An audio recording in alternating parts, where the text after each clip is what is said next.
गांव के सिरे पर एक माँ बेटी झोपड़ी में रहती थी। माँ विधवा थी तो बेटी कुंवारी, घर में और कोई आदमी न था। बेटी गौरा बाग से पत्तियां बटोर कर लाती तो माँ गंगा भाड़ झोंकती थी। इससे सैर भर अनाज मिल जाता तो दोनों खाकर सो पड़ती थीं। इसी से उनका गुजर बसर हो रहा था। हर माँ की तरह गौरा की माँ को भी हमेशा यही चिंता रहती थी कि किसी तरह उसकी बेटी की सगाई हो जाए।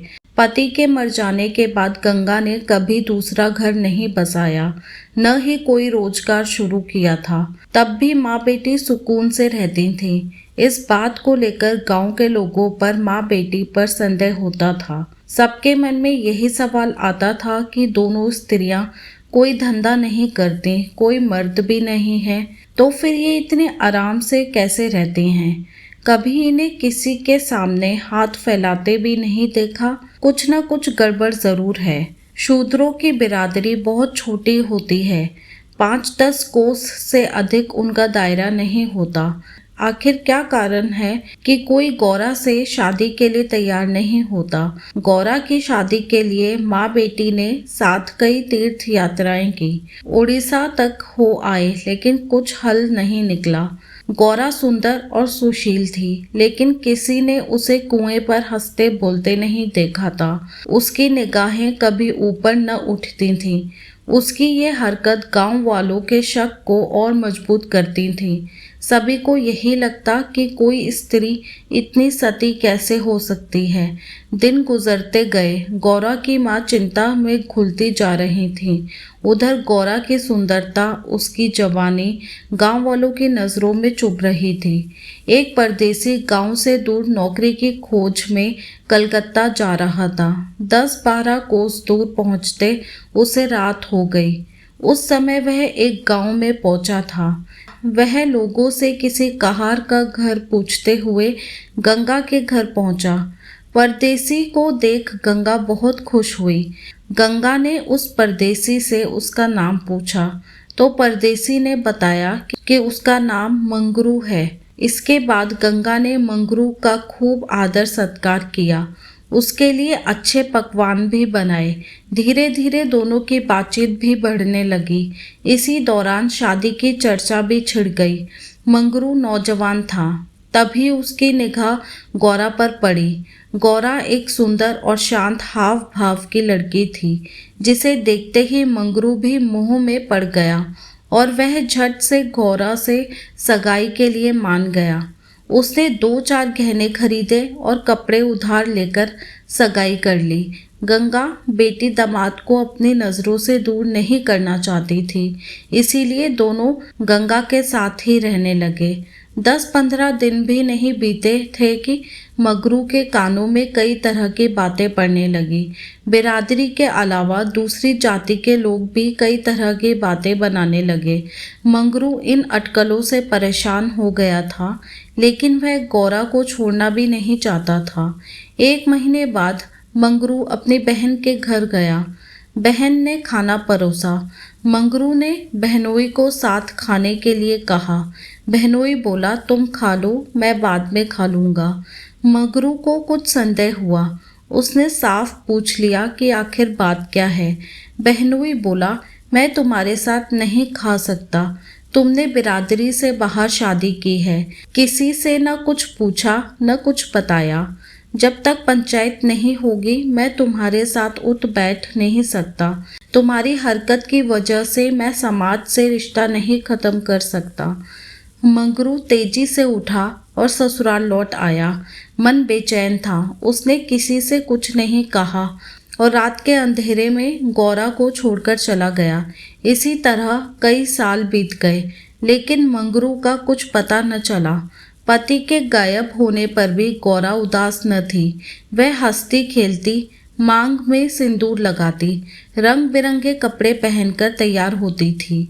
अपने पीछे मंगरू एक भजन की किताब छोड़ गया था। खाली समय में गौरा उस किताब से कोई भजन गाती थी।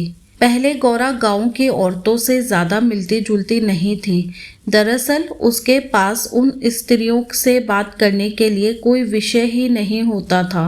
गौरा के पास अब गृहस्थ जीवन की ढेरों बातें थी, जिसकी चर्चा वह गली मोहल्ले की औरतों के साथ करती थी। वह सभी को बताती कि मंगरू कितना अच्छा सहनशील है। तभी वहां मौजूद एक स्त्री ने पूछ लिया, गौरा, मंगरू तुम्हें छोड़कर क्यों चला गया? गौरा कहती, मर्द कभी ससुराल में रह सकता है भला? बाहर जाकर पैसे कमाना ही मर्द का असली काम है। वही जब कोई गौरा से ये सवाल करता कि मंगरू खत क्यों नहीं लिखता, इस पर गौरा मुस्कुरा कर कहती, अपना ठिकाना बताने से डरते हैं, जानते हैं कि गौरा सामने आ पहुंचेगी। सच कहूं तो मैं उनके बिना एक दिन भी नहीं रह सकती। एक सहेली बोली, तेरी बात हम नहीं मानते, जरूर मंगरू और तेरी लड़ाई हुई होगी, तभी इसी तरह बिना बताए वह तुझे छोड़कर चला गया। गौरा बोली, बहना, अपने भगवान से भी भला कोई लड़ता है क्या? जिस दिन ऐसी नौबत आई मैं कहीं जाकर डूब मरूंगी। कई दिनों बाद कलकत्ता से एक आदमी आया और गंगा के घर रुका। इत्तेफाक से वह मंगरू का पड़ोसी निकला। उसने कुछ पैसे और 2 साड़ियां गौरा के हाथ में थमाई और बोला कि मुझे मंगरू ने तुम्हें लेने भेजा है। ये सुनते ही गौरा की खुशी का ठिकाना न रहा। वह फटाफट जाने के लिए तैयार हो गई। गांव की औरतों से मिल आई और सबको अपने जाने की खबर दे आई। बेटी के जाने से गंगा मायूस थी, लेकिन साथ ही खुश भी थी। रास्ते पर गौरा के मन में हजारों अच्छे बुरे ख्याल आते रहे।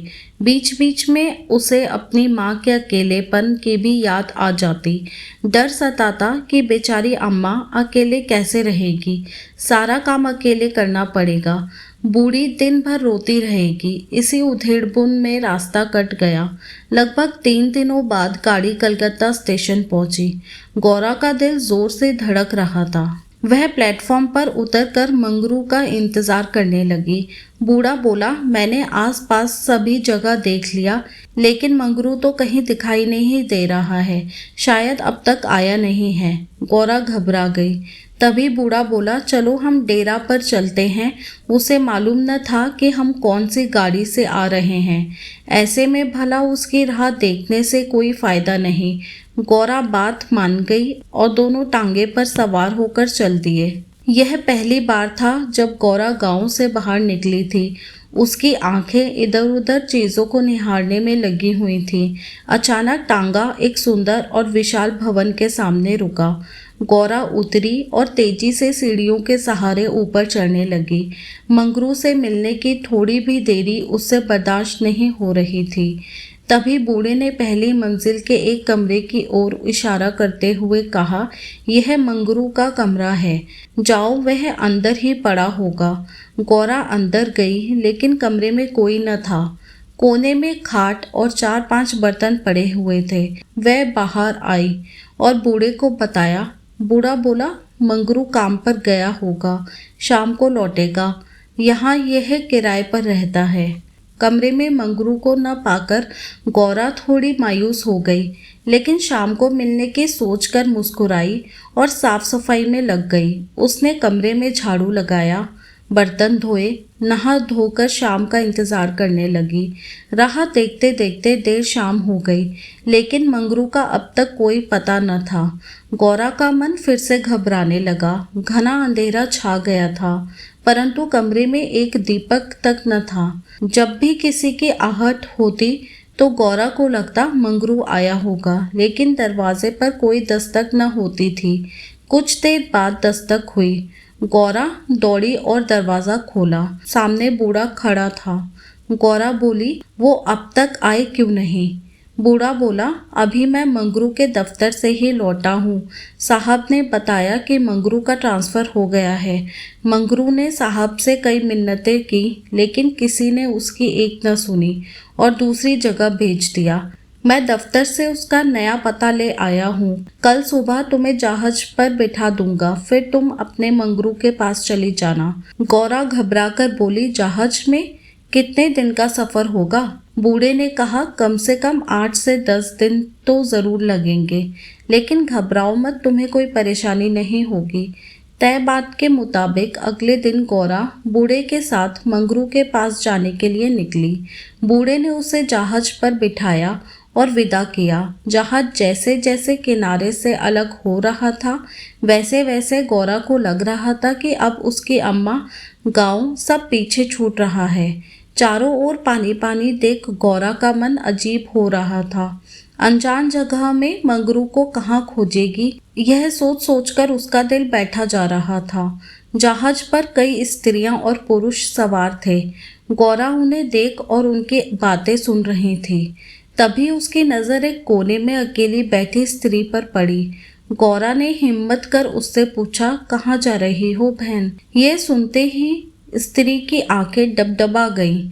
बोली, मुझे नहीं मालूम कि मैं कहाँ जा रही हूँ, बस जहाँ भाग्य ले जाए वहाँ चली जा रही हूँ। तुम कहाँ जा रही हो? गौरा बोली, मैं तो अपने मालिक के पास। स्त्री झट से बोली, बहन, कोई तुम्हें बहला फुसला कर लाया है, तुम किसके साथ यहाँ आई? गौरा ने कहा, मुझे एक बूढ़ा ब्राह्मण यहाँ बैठा गया, मैं तो अपने पति से मिलने कलकत्ता आई थी। स्त्री बोली, किनारे पर जो लंबा दुबला पतला सा बूढ़ा था, जिसकी एक आंख फूली हुई थी, वही? गौरा, हाँ बहन वही। स्त्री बोली, बहन, उसी दुष्ट ने मेरा जीवन बर्बाद किया है। भगवान करे उसकी 7 पुश्तों को नरक नसीब हो। उस कपटी के कारण मैं किसी को मुंह दिखाने लायक नहीं रही। अब जा रही हूँ मिस्र देश, वही मेहनत मजदूरी करने गुजर बसर करूँगी। ये सब सुनकर गौरा के मुंह से बोल न फूटे। वह सोचने लगी कि अब क्या करूँगी। उसे अपनी माँ, अपने गांव, सहेलियों की याद आने लगी। कुछ क्षण बाद हिम्मत करके बोली, अब क्या करें बहन? स्त्री बोली, अब यह तो वहाँ पहुँचने के बाद ही मालूम चलेगा। यह कहते कहते वह जोर जोर से रोने लगी और अपना दुख बताने लगी। गौरा ने हिम्मत दी तो स्त्री ने बताया कि शादी के 3रे साल में उसके पति की मौत हो गई। पति के ख्यालों के साथ वह किसी तरह जी ही रही थी कि एक रोज पापी बूढ़ा वेश बदलकर भिक्षा मांगने आया। उसने सन्यासी का रूप धारण किया हुआ था। मैं उसके जाल में फंस गई और आज मेरी यह दुर्दशा है। इसने मुझे पति से मिलवाने का लालच दिया। मैं बेवकूफ़ पति से मिलने की चाह में इस बहरूपिये की बात में फंस गई और इसके साथ चल दी। आगे की कहानी मुझे नहीं मालूम। अगले दिन जब मुझे होश आया तो मैं घर भी नहीं लौट सकती थी। अब बूढ़ा मुझे यहाँ ले आया और जहाज पर छोड़ गया है।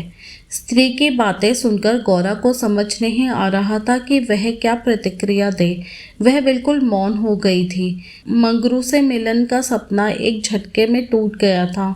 गौरा को इस हाल में देख स्त्री बोली, भगवान पर भरोसा और साहस रखो बहन। हिम्मत पाकर गौरा बोली, मुझे अब तुम्हारा ही सहारा है। मैं और तुम दोनों अब साथ ही रहेंगे। स्त्री कुछ न बोली। दोनों एकटक नीले आकाश की ओर निहारने लगी। कई घंटों बाद जहाज किनारे पर पहुंचा।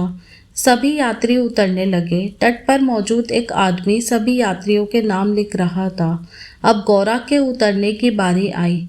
जैसे ही उसने पाँव नीचे रखा, वह चौंक गई। उसके शरीर में करंट दौड़ गया। वह जड़ बन गई। न कुछ बोल पा रही थी और न ही पीछे से आवाज दे रहे यात्रियों की बात सुन रही थी। ऐसा लगा मानो दुनिया रुक गई हो। गौरा के सामने वह दृश्य था जिसकी उसने उम्मीद छोड़ दी थी। तट पर खड़ा व्यक्ति जो यात्रियों के नाम लिख रहा था, वह कोई और नहीं बल्कि मंगरू था। गौरा इस क्षण 7वें आसमान पर थी। उसकी खुशी छिपाई नहीं छिप रही थी। मंगरू ने अपना हाथ आगे बढ़ाया।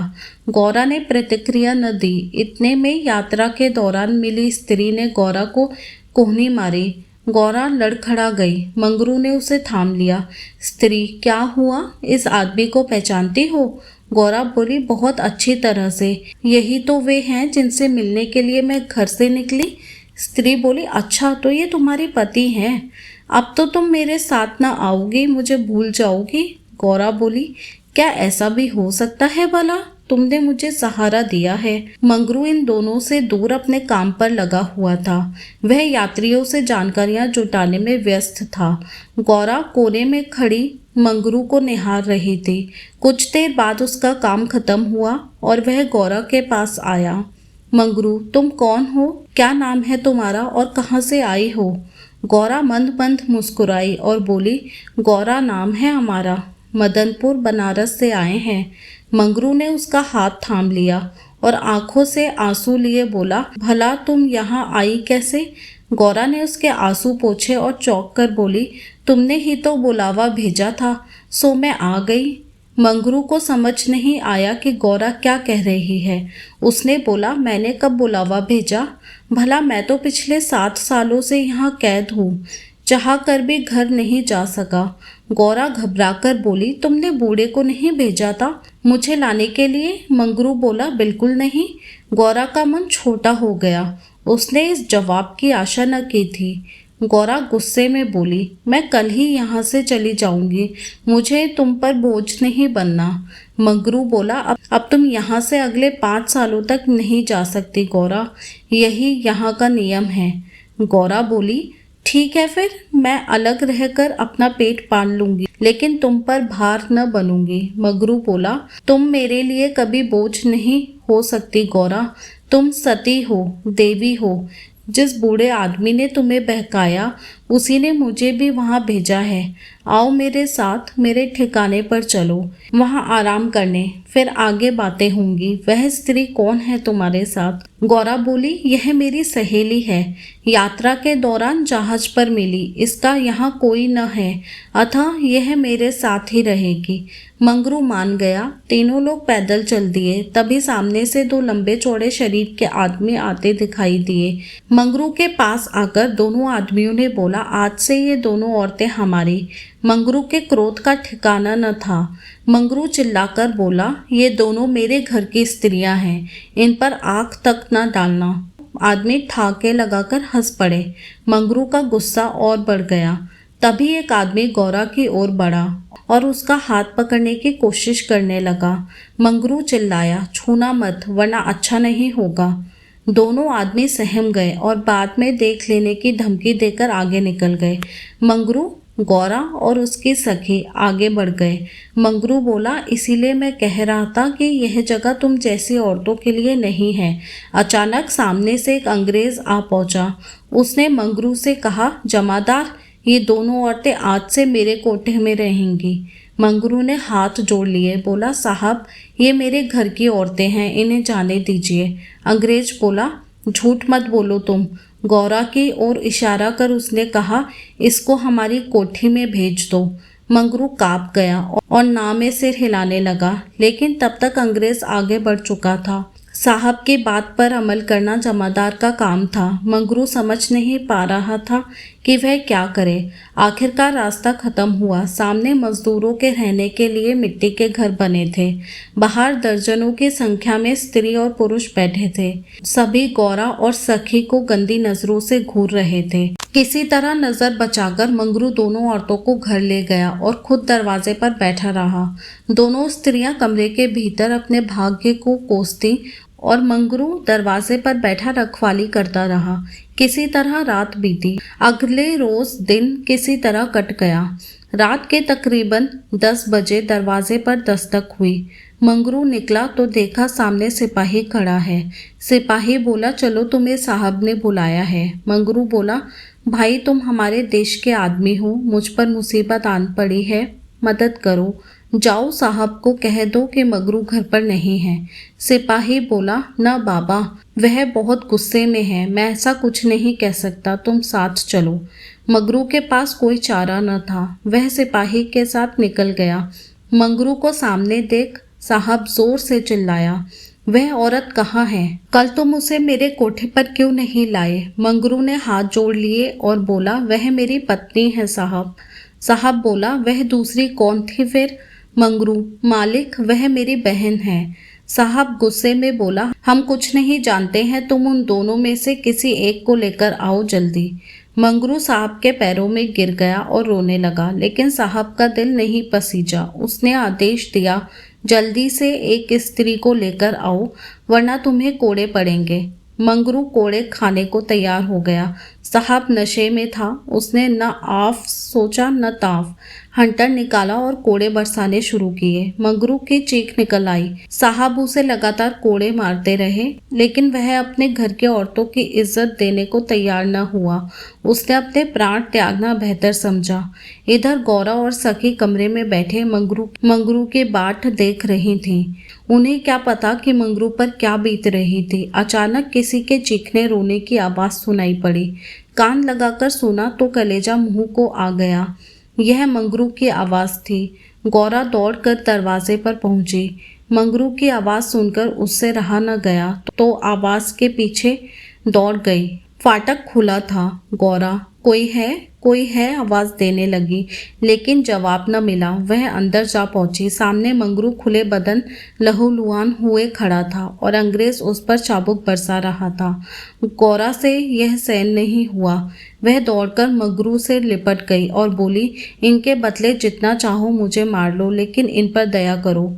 अंग्रेज खुश होकर गौरा से बोला, तुम यहाँ मेरे पास रहोगी तो मैं इसे छोड़ दूंगा। गौरा बहुत असहाय महसूस कर रही थी, कुछ न बोली। वहीं मंगरू दर्द से करहा रहा था। जिस साथ के लिए वह यह सब कर रहा था, उसकी आंखों के सामने वह उससे छूट रहा था।